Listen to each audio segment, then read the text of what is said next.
Hello again out there in YouTube land. Mark Allen Gunnels back for one more reading from my collection Curtain Call, which is out from Cemetery Dance in digital form on Amazon.com.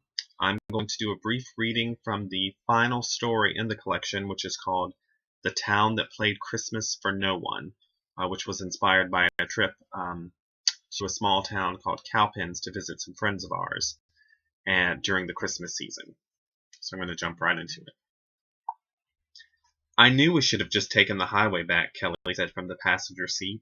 I knew as soon as Aunt Ida told you about this shortcut of hers that was going to end up with us being lost out in the middle of nowhere. David kept his eyes trained out the windshield. You know, dear, you seem to know an awful lot for someone who didn't say a word when Ida was giving me the directions. Why should I say anything? You never listen to me anyway, so over the years I've learned to just keep my mouth shut. I wish, David muttered under his breath. Kelly glanced at her own cell, then plucked David's from the change holder. Still no signal. It's all these damn trees. I had no idea there was this much undeveloped woodland anywhere in America. I tell you, I just knew we should have taken the highway back. A sharp retort rose to David's lips, but he bit down on it like chomping on broken glass.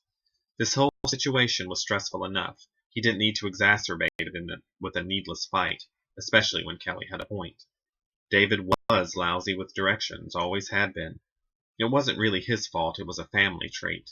His mother had been known to get turned around in large department stores. So why had he decided to attempt Ida's shortcut? Simple. He just wanted to get home as fast as possible. Christmas Eve with Kelly's family always took a lot out of him. Aunt Ida's constant high-pitched inane chattering, Grandpa Burrell's long boring stories that didn't seem to end so much as peter out, the general sense that Kelly's clan looked down on him because he'd yet to make tenure at Furman University where he taught history. The experience always left him feeling drained and depressed, and was the main reason he dreaded the holidays each year. Well, that and the financial strain. And on top of all that, there was the 2-hour drive just to get to the farm where Kelly's folks lived, and then the 2-hour drive back. It was almost 10 p.m. by the time Kelly was finally ready to head home. If he didn't know any better, he'd swear that she dragged it out just to prolong his pain. And he had started grumbling about not getting into bed until well after midnight, which was when Ida had piped up about the shortcut. She swore this backroads route would shave a full 45 minutes off the drive, and that had sounded pretty good at the time. Plus, he figured if he had any trouble, he could always use the GPS navigation app on his phone. What could go wrong? Well, the universe was giving him an answer to that question, namely, everything. It was now nearly 2 a.m. He had no idea where they were.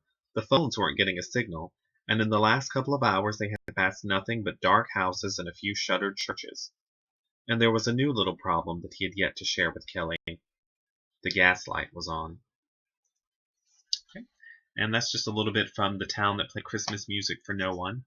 Again, these stories are all available in my new collection, Curtain Call and Other Dark Entertainments, which is put out by Cemetery Dance Publications and is available on Amazon.